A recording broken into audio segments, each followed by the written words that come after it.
आप कम से कम मुसहर समाज से ही किसी गली मुसहर को टिकट दे सकते थे, किसी साधारण कार्यकर्ता को टिकट दे सकते थे, लेकिन आपने दीपा मांझी को टिकट दे दिया, जो इनके संतोष सुमन की पत्नी है। इमामगंज बाई इलेक्शन की बात आई तब जीतन मांझी जी को फिर कोई आम मुसहर उस सीट पे रिजर्व नहीं मिला। और जब दलित समुदाय के आप जब नेतृत्व करने की बात आती है तो मुसहर ही नहीं, आपको पासवान समुदाय या रविदास समुदाय से भी कैंडिडेट, पासी समुदाय से भी कैंडिडेट आप वहां दे सकते थे। चलिए, इस मंच में प्रस्ताव दे रहा हूं कि एक स्टूडेंट मुझे दीजिए पढ़ने लायक जो पीएचडी कर सके ऑक्सफोर्ड, कैम्ब्रिज में, हार्वर्ड में, उसकी पूरी फीस अंबेडकर नामा यूट्यूब चैनल पे करेगा। दीजिए हमें।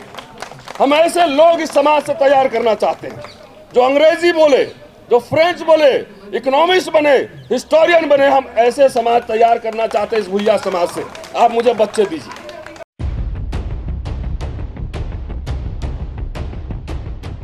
आज चर्चा दलित राजनीति और परिवारवाद पर, और चर्चा के केंद्र में है बिहार के पूर्व मुख्यमंत्री जीतन राम मांझी, और जो कि अभी कैबिनेट मिनिस्टर मोदी सरकार। मांझी साहब बहुत मुखर रहे। आर्यन डिबेट को लेकर मुझे याद है 2016 में उन्होंने सब बोला कि सब विदेशी है, अपर कास्ट ब्राह्मण लोग विदेशी है, और आनंद सिंह ने बहुत ही तीखी टिप्पणी की थी, और मुझे वो संदर्भ याद। उसके बाद कई स्टेटमेंट उनके आए, बहुत चर्चा में। अभी वर्गीकरण पे उन्होंने बेबाक तरीके से बात की कि हमारा हक खा गया है, और नवादा में एक वायलेंस हुआ जिसमें कि मुसहर परिवार के घर को, जिस समुदाय से जीतन राम मांझी आते हैं, जला दिया गया। और जलाने में उन्होंने जो स्टेटमेंट दिया कि यादव लोगों ने जलाया है, लेकिन बात कुछ और थी। जला दिया गया, लेकिन उन्होंने आरोप कहीं और मढ़ दिया। जब वो सीएम थे उनके पास करने के लिए बहुत कुछ था। एक सेमिनार में, एक प्रदर्शन में, मुसहर समाज का एक प्रदर्शन था जिसे मुझे बुलाया गया था, और उसमें उनके बेटे सुमन और मांझी साहब खुद मौजूद थे, और मेरा भी व्याख्यान हुआ था वहां पर, यूट्यूब पे अवेलेबल है। मैंने कहा था कि मांझी साहब, आपके समाज का कोई अगर पढ़ा लिखा व्यक्ति है, बच्चा है जो इंग्लिश बोलता हो, तो मैं ऑक्सफोर्ड में पढ़ाने का खर्चा मैं उठा सकता हूँ। इस मंच में प्रस्ताव दे रहा हूं कि एक स्टूडेंट मुझे दीजिए पढ़ने लायक जो पीएचडी कर सके ऑक्सफोर्ड, कैम्ब्रिज में, हार्वर्ड में, उसकी पूरी फीस अंबेडकर नामा यूट्यूब चैनल पे करेगा। दीजिए हमें। हम ऐसे लोग इस समाज से तैयार करना चाहते हैं जो अंग्रेजी बोले, जो फ्रेंच बोले, इकोनॉमिस्ट बने, हिस्टोरियन बने। हम ऐसे समाज तैयार करना चाहते हैं इस भूया समाज से। आप मुझे बच्चे दीजिए। और ये इस संदर्भ में कहा गया था कि आप सीएम रहें, अपने समुदाय के लिए आप कम से कम स्कूल बनवा सकते थे, अंग्रेजी मीडियम स्कूल बनवा सकते थे, लेकिन इस पे वो कुछ नहीं बोले, बोल के निकल गए। सत्ता का चस्का लग गया है, कांग्रेस से करियर उन्होंने बनाई, उसके बाद जेडीयू में रहे, फिर अभी बीजेपी अपनी पार्टी बनाई, बीजेपी के साथ अलायंस में है। गया में उस एरिया में कोई भी उस समुदाय के लिए बढ़िया स्कूल इंग्लिश मीडियम में नहीं। कैबिनेट मिनिस्टर चाहे तो अभी कैबिनेट से पास करवा सकते हैं, लेकिन उस पर चर्चा नहीं। लेकिन वर्गीकरण में खूब दबा के बोले। लेकिन अभी संदर्भ ये है कि मध्यावधि चुनाव है, और सारे टिकट या तो उनको बेटा को, उनके घर में समधन को, समधी को, बहू को, सारे टिकट अपने ही घर में उनको बांटने। और ऐसे होगा मुसहर समाज के साथ सामाजिक न्याय। दोस्तों, रतनलाल बोल रहा हूँ, और आप देख रहे हैं अम्बेडकर नामा। ये कह सकते हैं, दलित समाज के लोग कह सकते हैं, जैसे चिराग पासवान है, पूरा पारिवारिक राजनीति है, ये बीजेपी कांग्रेस भी तो वही करती है। तो क्या आप बीजेपी कांग्रेस हैं? क्या जहां वहां पे होगा वही आप करेंगे? अगर आप क्रांतिकारी परिवर्तन की बात करते हैं तो क्रांति की एक टीम होती है, लोग होते हैं। आपके समाज में कोई और लोग आपको नहीं मिलते। खाली जब आप टिकट बांटते हैं तो कहीं बाहुबली को टिकट देते हैं, क्रिमिनल बैकग्राउंड को लोगों को टिकट देते हैं। रामविलास जी ने दिया था।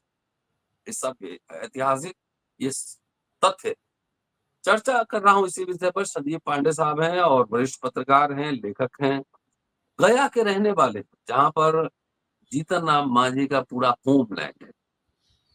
क्या दलितों ने राजनीति को अपनी जागीर बना ली? स्वागत है संदीप जी।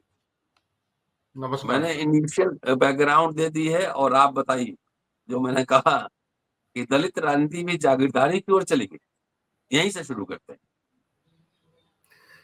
देखिए, जीतन राम मांझी उन खुशकिस्मत दलित जाति मुसहर समाज के लोग हैं जो मूल रूप से थोड़े से पढ़ लिख के सरकारी नौकरी में आ गए थे। ये 1980 और 70 का दशक की बात है कि सरकारी नौकरी में थे, फिर उसके बाद लगता है कि पोस्टल डिपार्टमेंट में थे, जहां तक मुझे हल्का फुल्का याद है।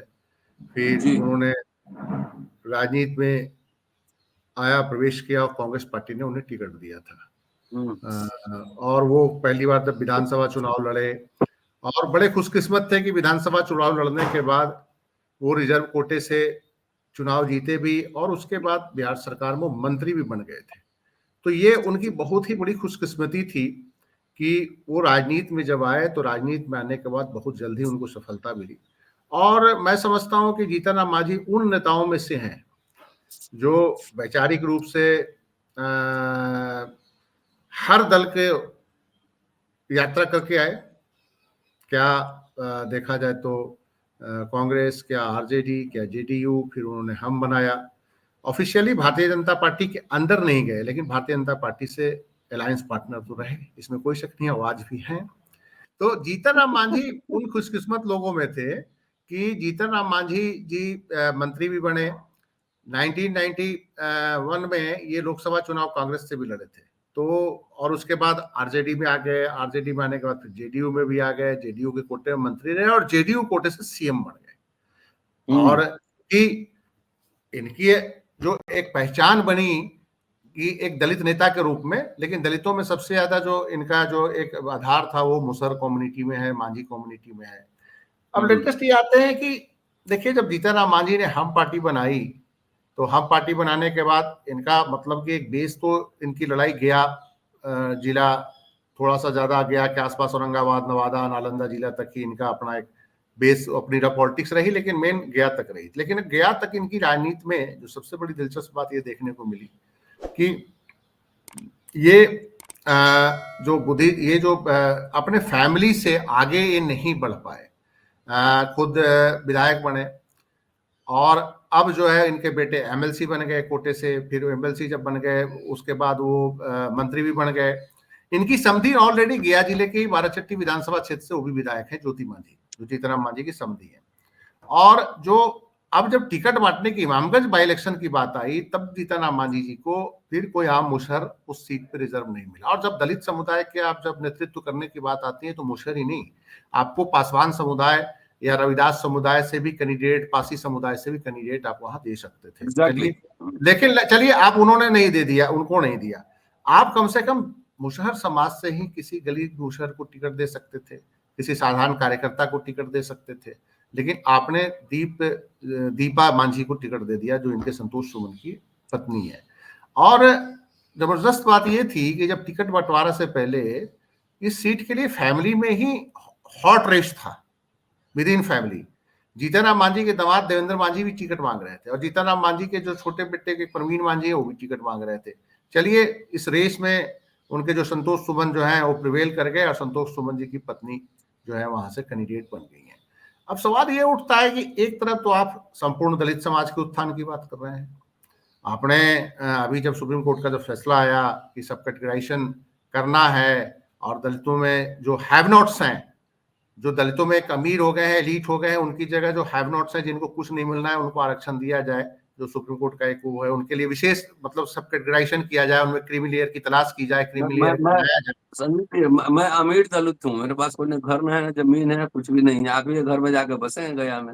चलिए, नहीं, मेरा ये कहना है कि जीतन राम मांझी ने इस पे बयान दिया था, बहुत ही हॉट बयान दिया था। एक तरफ चिराग पासवान जो थे वो सब कैटेगराइजेशन के खिलाफ बयान दे रहे थे और जीतन राम मांझी का एक बात कहना था, उन्होंने कहा था कि कोई मेहतर समाज का, कोई भूया समाज का, कोई अन्य जो हमारे जो बहुत डोम समाज का, इस तरह के लोग जो हैं, कोई आपको आईएएस नजर आता है, कोई इंजीनियर आपको नजर आता है, कोई डॉक्टर नजर आता है, कहीं कलेक्टर नजर आता है, कोई एसपी नजर आता है। जीतन राम मांझी का बयान मैंने सुना था, तो अब मुझे ये समझ में नहीं आ रहा है कि आप एक तरफ तो कलेक्टर के लिए तो बहुत परेशान है कि सब कैटेगराइजेशन में मेहतर, भुइयां, डोम समाज का कोई व्यक्ति नजर नहीं आ रहा है, मांझी समाज का कोई व्यक्ति नजर नहीं आ रहा है।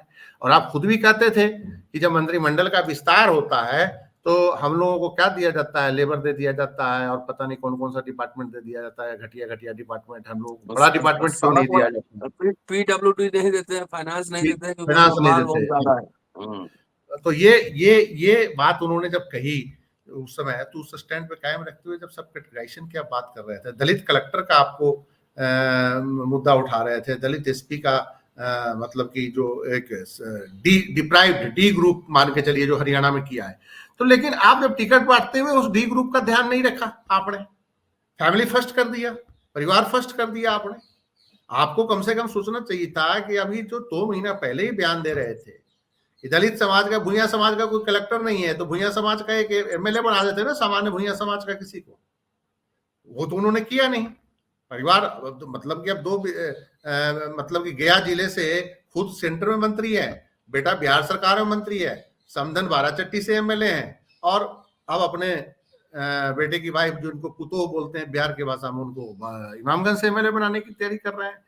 ये तो बड़ा तगड़ा मतलब कि सब कैटेगराइजेशन को फॉलो कर रहे हैं, जो भारत सरकार, जो सुप्रीम कोर्ट का फैसला आया है जिस तरीके से कि किस तरह से सब कैटेगराइजेशन के पक्ष में। तो यहाँ पे जीतन मांझी को क्लियर कट अब नजर आ रहा है बिहार के अंदर या कई देश भर में। मुझे कहीं न कहीं पॉलिटिकल जो दलित समाज के लीडर्स हैं, उनका जो रवैया है वो कहीं ना कहीं ऐसा लग रहा है कि परिवार फर्स्ट, और वो भी एक जो एलीट कल्चर और एलीट और फैमिली के अंदर ही सारा कुछ रिसोर्स से लेके पॉलिटिकल पावर से लेके सारा एग्जीक्यूटिव पावर अपने पास रखना चाहते हैं। वो आम दलित में उसको फैलाना नहीं चाहते। संजीव जी, मोटा मोटी लबोलुआब ये अगर कहा जाए, जो कंक्लूडिंग रिमार्क्स आपका लेंगे कि क्या दलित नेता दलित समाज को ही धोखा दे रहे हैं, क्या जीतन राम मांझी मुसहर समाज को ही धोखा दे रहे हैं, क्या कहा समझाएगा? देखिए अब क्लियर कट है, दलित समाज, राजपूत समाज, भूमिहार समाज और ब्राह्मण समाज को क्या वहां धोखा दे रहे हैं? वो तो रिजर्व सीट है। जो अपर कास्ट वोटर है वो तो किसी न किसी को वोट देगा, चाहे आरजेडी को दे, चाहे कांग्रेस को दे, चाहे भाजपा को दे, किसी न किसी को रिजर्व सीट पे तो कैंडिडेट को है। अब तो ये है कि ये क्लियर कट बात है कि जो जीतन राम मांझी है वो पूरी की पूरी तरह से धोखा जो है अपने समाज के और अपनी कम्युनिटी को, खास करके मांझी कम्युनिटी को धोखा दे रहे हैं। उनको कोई मांझी सुटेबल नहीं मिला। इसका मतलब है कि वो इनके 30 साल मंत्री रहने के बाद 1980 से ये बिहार में गया जिले को रिप्रेजेंट कर रहे हैं। कभी मंत्री रहे, कभी नहीं रहे, चीफ मिनिस्टर भी रहे। गया जिला में कोई एक दलित लीडरशिप ये मुसहर समाज का भी नहीं पैदा कर सके। इनके नजरों में कोई मुसहर समाज का भी कोई लीडर ऐसा नहीं था जो इमामगंज से लड़ता, सामान्य मुसहर। उनको चुनाव नहीं लड़ा सकते। भारतीय जनता समाज का पढ़ा लिखा नेता मैं उनको दे सकता हूँ, क्या टिकट देंगे? मैं नाम बोल देता हूँ, मैं जानता हूँ, बहुत एक्टिव है। दशरथ मांझी शिक्षण संस्थान चला रहे हैं गया में, टिंकू कुमार नाम है, पढ़ा लिखा आदमी, पढ़ा लिखा आदमी। लेकिन वो ये पॉलिटिकल लीडरशिप को बड़ा खतरा रहता है अपने ही कम्युनिटी से। पढ़ा लिखा आदमी, सोशल एक्टिविस्ट अगर आ जाएगा तो उनको चैलेंज कर देगा पार्टी के अंदर, या डर लगेगा कि हमें झांप ना दे।